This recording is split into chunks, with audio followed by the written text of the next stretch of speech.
ലോകേഷ് കനരാജൻ സംവിധാനത്തിൽ രജനീകാന്ത്, നാഗാർജുന, ഉപേന്ദ്ര, സത്യരാജ്, ശ്രുതി ഹസൻ, സൗബിൻ എന്നിവർ പ്രധാന കഥാപാത്രങ്ങളായിട്ട് അഭിനയിച്ച കൂലി എന്ന സിനിമയുടെ അഭിപ്രായമാണ് ഇത്.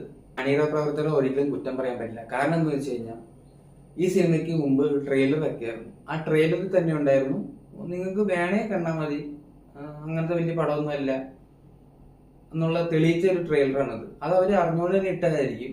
പക്ഷെ നമ്മളത് വിചാരിച്ചില്ലല്ലോ. നമ്മൾ ലോകേഷ് കനരാജാണല്ലോ, LCU ഉണ്ടാവും, RCU ഉണ്ടാവും, MCU ഉണ്ടാവും എന്നൊക്കെ പറഞ്ഞിട്ടായിരിക്കും നമ്മൾ വിചാരിച്ചോണ്ടിരുന്നത്.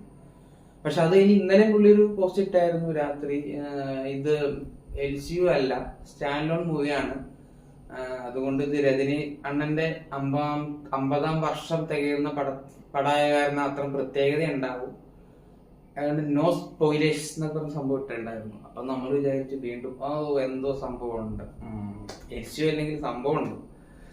പക്ഷെ സിനിമയിൽ സംഭവം ഉണ്ട് കേട്ടോ. സംഭവം ഉണ്ടെന്ന് വെച്ച് കഴിഞ്ഞാൽ ഇൻട്രോ രജനി അണ്ണനൊക്കെ സൂപ്പറായിട്ട് ചെയ്തിട്ടുണ്ട്. എടുത്തു പറയേണ്ടത് സിനിമയുടെ ഒരു പോസിറ്റീവായിട്ട് എനിക്ക് തോന്നിയത് അത് നമ്മുടെ അനിരുദ്ധ് അണ്ണന്റെ മ്യൂസിക്കും BGM. ഈ സിനിമയുടെ എനിക്ക് തോന്നുന്ന ഒരു ഒറ്റ പോസിറ്റീവ് അത് മാത്രമേ ഉള്ളൂ. ഈ സിനിമ കണ്ടിരിക്കാൻ പറ്റിയത് തന്നെ ആ ഒരു BGM പിന്നെ ആ ഇടയ്ക്കുള്ള പാട്ടുകളും കാരണമാണ്. ഈ നമ്മൾ ചില സിനിമകളിൽ പറയുമല്ലോ, പാട്ടുകൾ വന്നു കഴിഞ്ഞാൽ തന്നെ ഒരു അരോചകമാണ്. ഇതിനകത്ത് നമ്മൾ പാട്ട് തേടുക, നല്ലൊരു പാട്ട് തന്നെ. ഇതിനകത്ത് സീൻ തന്ന സമയങ്ങളൊക്കെ ബോറടിയാണ്. അതല്ല ഇതിനകത്ത് വേറെ സെറ്റപ്പ്.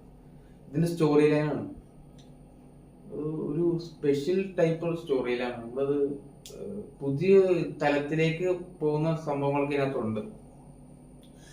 രജനിയാണ് ഓൾറെഡി നന്നായിട്ട് തന്നെ, പുള്ളി ഇത്ര ഏജ് കാര്യമൊക്കെ പുള്ളിനെ തെറ്റ് പറഞ്ഞിട്ട് കാര്യമില്ല.